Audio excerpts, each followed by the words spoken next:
Welcome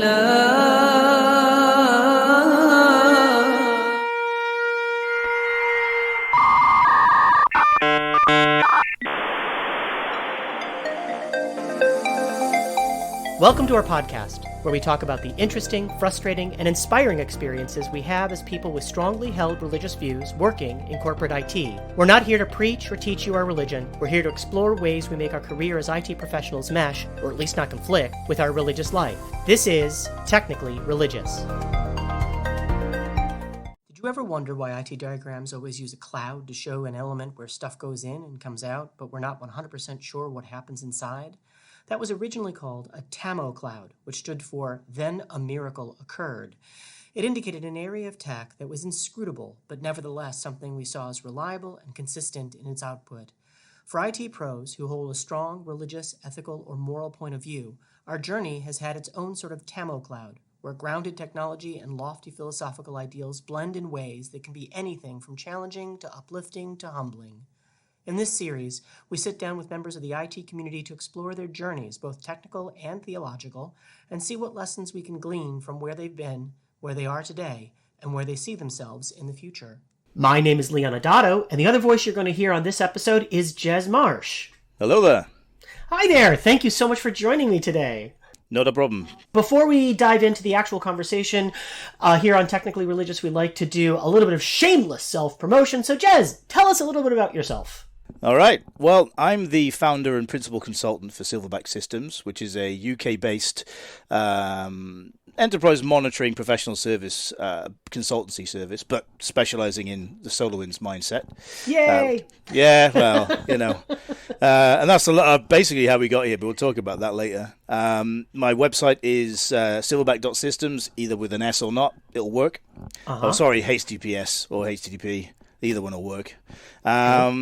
And I suppose if I had to say for this podcast perspective how people would describe me, well, I would describe myself as an agnostic. Okay. And if people wanted to find you on social media, do you have a presence, or have you completely eschewed that and just stayed away? No, I burnt my Facebook account over 2 years ago because I could see where that was going. But you can get me on Twitter. I'm at Jez Marsh on Twitter. And I'm also on LinkedIn if you've got a business persuasion. Got it. Okay, so I'll wrap it up just to make sure that we have like bookends with the shameless self-promotion. My name is Leon Adato. I'm a head geek at SolarWinds. Yes, that's actually my job title, and SolarWinds is neither solar nor wind. It's a monitoring vendor, and we'll probably end up talking about that a little bit on the podcast. You can find me on the Twitters, as the younguns like to say, at Leon Adato. I also blog at http://www.adatosystems.com, and I identify as Orthodox Jewish. And if you are scribbling all these things down madly, stop it. Just listen, relax, and enjoy the ride, because we're going to have show notes that'll have every link and everything that we talk about in there, including a transcript. So you don't have to do that. So let's dive right in. I want to start with the technical, and I want to start off with today. So what are you doing technically today? Describe the kind of work that you're doing and what a typical day looks like. Well, as mentioned in the introduction, my business specializes in providing professional services to customers, either new or old, of the SolarWinds platform. I do a bit of dabbling in others, but SolarWinds is pretty much where I live. If you cut me, I bleed orange. Right. So there's a few of us like that. Yeah. A typical day for me really would be dialing into a customer environment. Most of my work is remote these days because the technology's there, why not? And dealing with whatever I've got on my plate, or whatever part of the particular scope of work I have to do on that day. It's pretty frenetic. I mean, my contract is with a specific customer right now until the summer, but there's always people asking me questions, and I do like to be helpful. Got it. And for those people who aren't familiar with SolarWinds ecosystem, Jez is very helpful over on thwack.com. Yes, that's actually the name of the website. What can I tell you? Naming things is hard, okay? SolarWinds, Thwack, it can be very difficult. So over on thwack.com, Jez is part of the crowd of MVPs, most valuable persons, who answer questions when he's not working with clients.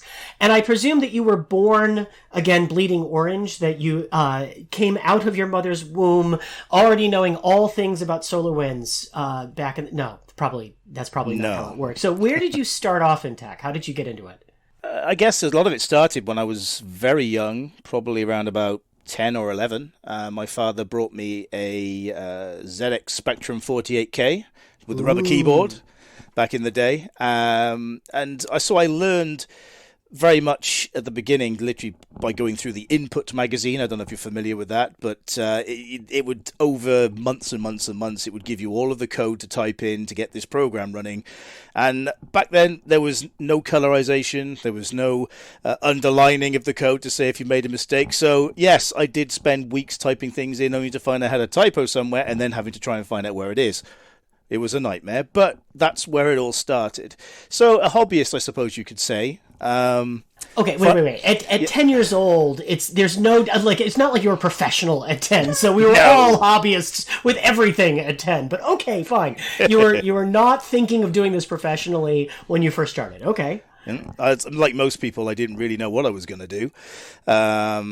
A funny story, really. I went through school, got into secondary education, which is around about 16, 17 years old. I did well in the what they call GCSEs over here, which is the high school education, I guess, in the States. And then went to the next level, which is college, I guess, for you guys. And sat down on day one, and the teacher said, "Okay, we're going to learn basic." And I put my hand up and I said, "We did that for GCSE. When are we going to learn something useful?" Right? I know that. Oh yeah, I know. Right? And the teacher stood firm and said, "No, this is the curriculum I decide to go with. So you either do this or you get out." And they actually kicked me off the course. Right? Wow. Okay. So that was a huge thing. But I was adamant that I wanted to learn. I didn't want to repeat what I needed to do, what I had done previously. I wanted to learn something new and keep going, and that's something that stayed with me. But anyway, coming back to where I started in IT, I guess I just want to clarify. The thing that stayed with you was standing firm and being useful, not speaking up and getting kicked out of places. No, yeah. I don't like getting kicked out of places. I tend to stop there, you know? Okay. Just making sure, Yeah. Could have gone both ways. I frequently say the biggest barrier to my employment is my personality, but... Who could ever not employ you, Leon? Come on. A few, demonstrably a few people, but this is about you, not about me. So right. Moving on. Okay, so my first job was working for a very small IT support type mum and pop style, but it was literally just run by one guy. So it was building PCs, changing toners, that sort of thing, really basic stuff. So in the trenches, like most people start. And then from there, I went to other companies and did more advanced versions of the same thing, and then I went to work for a managed service provider, and so on until I made the decision back in 2015 to start my own business. It was basically the managed service provider I was working with. They'd been bought out by another company. They had a slightly different direction for the operations side of it, how we were running things before we were bought out, and they effectively made my role as the monitoring engineer redundant. So they said you can go back and do third line Microsoft support, or you can take the money and roll the dice, and that's what I did.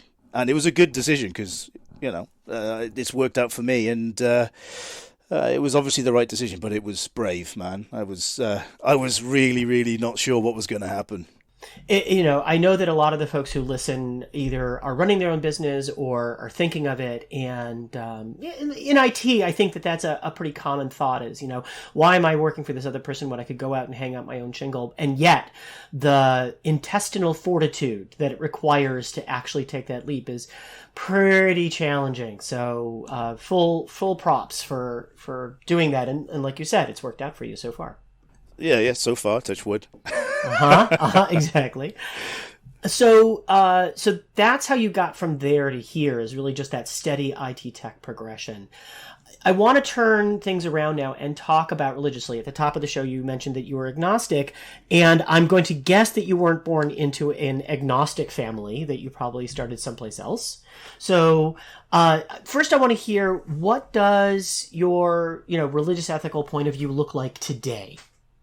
Well, I think it's more a case of believing in more than just the flesh and blood and the ground and procreating, but having read and spent time with people of various religious beliefs, I can't hang my hat on any one. So I believe there's something, and I respect everybody for their views, but I'm not ready to hang my colours on a particular one. So it's definitely not an atheist. It's more a case of there's something, but I'll find out when I need to, or if something makes itself known, shall we say. Okay. And is that the prevailing attitude in the household? I know that you have kids, and is that the whole household, or is that your personal philosophy? My personal philosophy, I would say, the children did spend some time with in a Baptist church, because we have relatives that is I don't even know what's the right word, a lay preacher, I suppose, for the church there. And we used to go there quite a bit, because they were very involving. They had a messy church thing where you could take the kids and they could have fun, and you could also spend time talking to the people who actually go on a regular basis. A messy church. I like that terminology. We have a messy church, and the family's like, okay, we can be here. Like, you don't have to worry about knocking things over. That's wonderful. That's a terminology that needs to get picked up by a lot of other places, I think. Yeah, I mean, I think the idea behind it was that the children can go, and then they have these activities for them. So you paint something, make a Christmas card, or make whatever at that particular time. They have a number throughout the year. And my wife, again, Baptist orientated. I know her grandmother on her father's side was very much a churchgoer on a regular basis, but it didn't stick with her. So I think the whole household are believers, but not specifically in any one thing.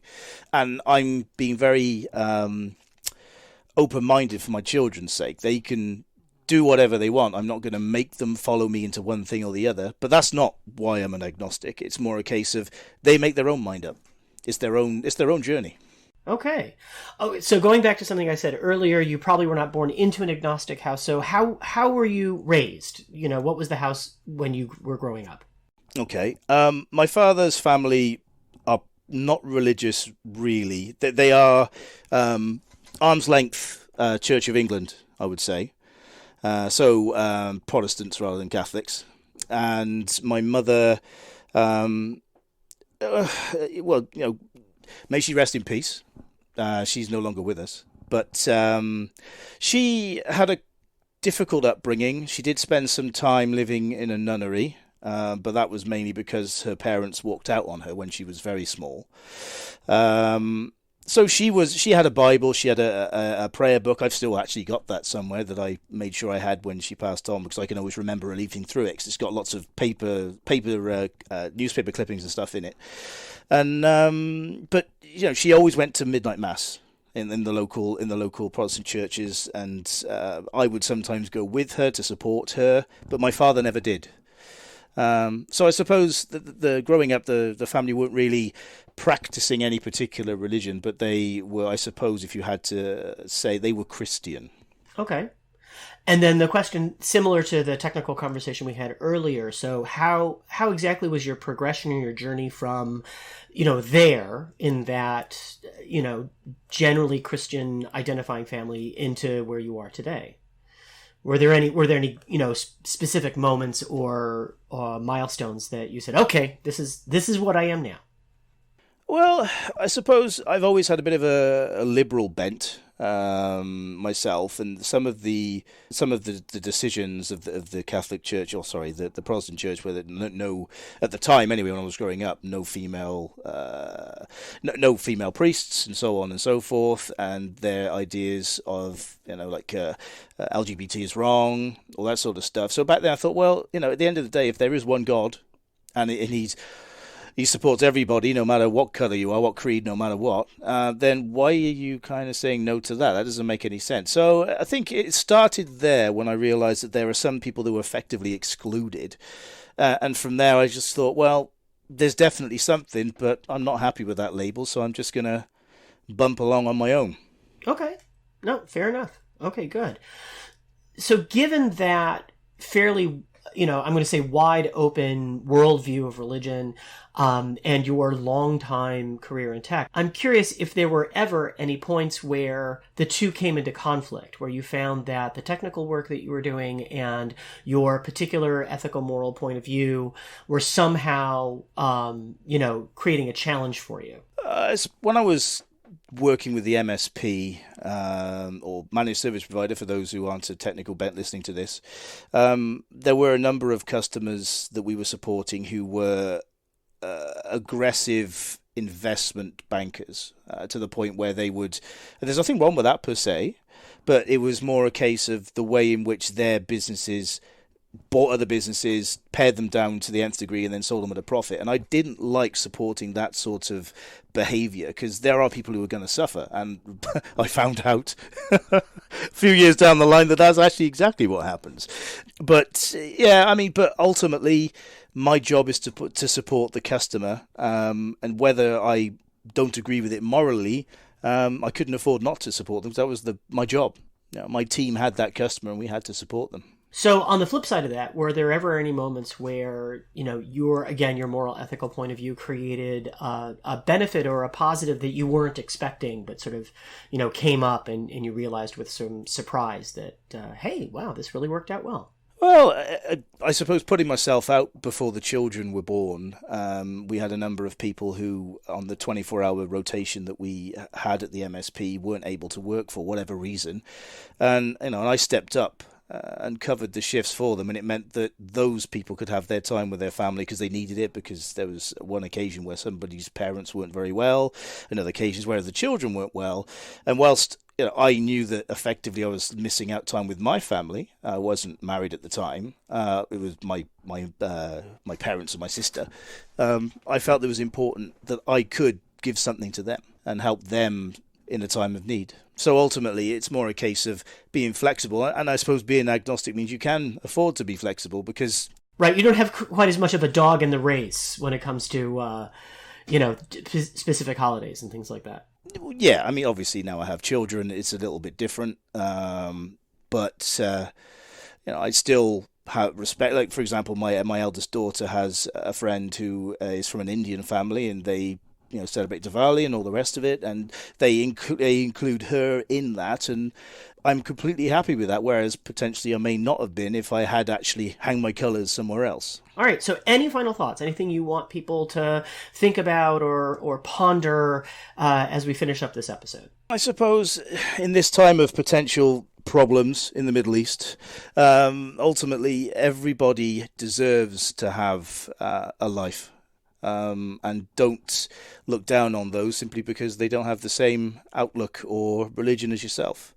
Everybody needs to have food and water for their children. Jez, thank you so much for taking a few moments out of your, this is actually the end of your holiday, so thanks for carving out some time and talking to us. Not a problem. Anytime, Leon. Happy to be here.